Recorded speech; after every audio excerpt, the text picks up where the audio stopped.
रूस ईरान को मगरबी एशिया में अमरीकी असासों को निशाना बनाने में मदद के लिए जामे कोशिश कर रहा है। कई रिपोर्ट से यह बात साबित हो चुकी है। ये जो सवाल लोगों के जहन में कि क्या ईरान अकेला लड़ रहा है, बेशक ईरान अकेला लड़ रहा है, लेकिन ईरान को रूस की मदद मिल रही है। वो मदद किस तरह की है और ये कैसी मदद है जिसने अमेरिका को परेशान कर रखा है, ये आपको हम इससे आगे बताने जा रहे हैं। और ये मदद सिर्फ रूस से नहीं बल्कि चीन से भी मिल रही है।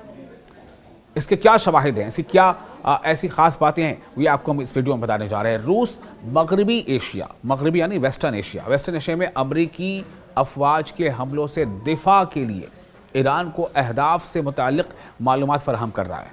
ये जो लगातार आप खबरें सुन रहे हैं ना कि ईरान ने कुवैत में अमरीकी फौजी अड्डे को निशाना बनाया, या ईरान ने बहरीन में अमरीकी एयरबेस को निशाना बनाया, या ईरान ने सऊदी अरब में अमरीकी एम्बेसी को निशाना बनाया रियाद में। तो ऐसी जो लगातार जो खबरें आ रही हैं, दरअसल इसके पीछे कौन से दिमाग काम कर रहा है, कौन सी स्ट्रैटेजी काम कर रही है।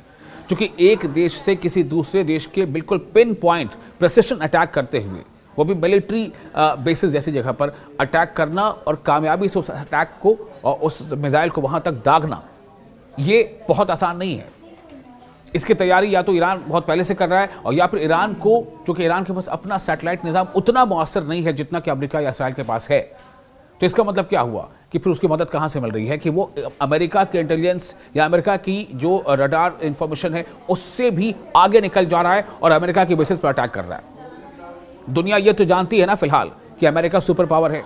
कुछ हद तक लोग, लगभग तमाम लोग इसे मानते हैं। सुपर पावर की वजह क्या है? दरअसल ईरान के पास ऐसे बहुत सारी टेक्निक्स है, अमेरिका के पास, माफ कीजिएगा, अमेरिका के पास ऐसे बहुत सारी टेक्निक्स है जो अभी दूसरे कई देशों के पास नहीं है। कुछ हद तक उसका मुकाबला रूस कर सकता है या चाइना कर सकता है। तो अगर उस लेवल पर जाकर के ईरान खुद अमरीकी फौजी बेसिस को निशाना बना रहा है, अमरीकी इंस्टॉलेशन को निशाना बना रहा है, अमरीकी रडार स्टेशन को निशाना बना रहा है, तो कैसे मुमकिन है? वॉशिंगटन पोस्ट से यह खबर आई है, यह खबर कहीं और से नहीं, वॉशिंगटन पोस्ट ने यह रिपोर्ट शाया की है। वॉशिंगटन पोस्ट ने कहा है कि 6 मार्च को 3 ओहदेदारों के हवाले से यह खबर दी है जो इंटेलिजेंस मालूमात से वाकिफ हुई हैं।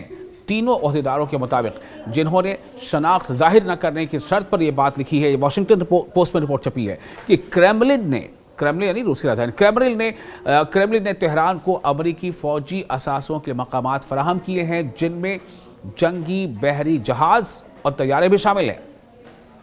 अमरीकी अखबार ने लिखा है कि यह इस बात का इशारा है कि तेजी से फैलते हुए इस तनाज़े में अब अमरीका के एक बड़े जौहरी हथियार रखने वाले हरीफ की शमूलियत भी नजर आ रही है, यानी रूस, जिसके पास निहायत आला दर्जे की इंटेलिजेंस सलाहियतें मौजूद हैं। वॉशिंगटन में रूसी सफारत खाने ने तबसरे की दरख्वास्त पर कोई जवाब नहीं दिया, डिनाई भी नहीं किया। नो डिनायल, इसका मतलब क्या है आप समझ लीजिए। मॉस्को और तेहरान के दरमियान तवील अरसे से फौजी और दिफाई ताल्लुकात मौजूद हैं। तहम जब जून 2025 में अमेरिका और इसराइल ने ईरान पर 12 दिन तक हमले किए तो रूस ने ईरान की मदद के लिए बराह रास्त फौजी मुदाखलत करने से इनकार किया था। रूसी सदर व्लादिमीर पुतिन ने तबसरा करते हुए कहा है कि उन्होंने मुदाखलत इसलिए नहीं की क्योंकि इसराइली शहरियत रखने वाले तकरीबन 20 लाख रूसी यहूदी मौजूद हैं। उन्होंने कहा है कि आज इसराइल तकरीबन एक रूसी बोलने वाला मुल्क है, वहाँ और सोवियत यूनियन और रूस से आए हुए तकरीबन 20 लाख लोग रहते हैं। हम इस हकीकत को मद्देनजर रखते हैं। लेकिन एक और आपको खबर बता दें, रिसेंटली अभी व्लादिमीर पुतिन ने ईरान के सदर मसूद पेज़ेश्कियान को डायरेक्ट फ़ोन करके बातचीत की है।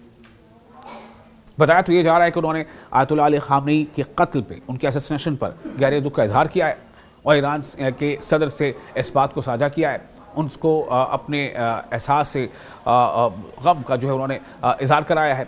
लेकिन आप समझ सकते हैं कि ऐसे मौके पर बाकायदा फ़ोन पर बात करने के और कई रीज़न्स हो सकते हैं।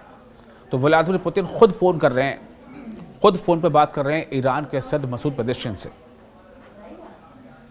तो वॉशिंगटन पोस्ट ने इस बारे में जो मजीद जानकारी लिखी है, जो रिपोर्ट शाया की है, वॉशिंगटन पोस्ट ने मजीद लिखा है कि ईरान को रूस की जानिब से दी जाने वाली हदफबंदी की मदद की मुकम्मल हद वाज़े नहीं है।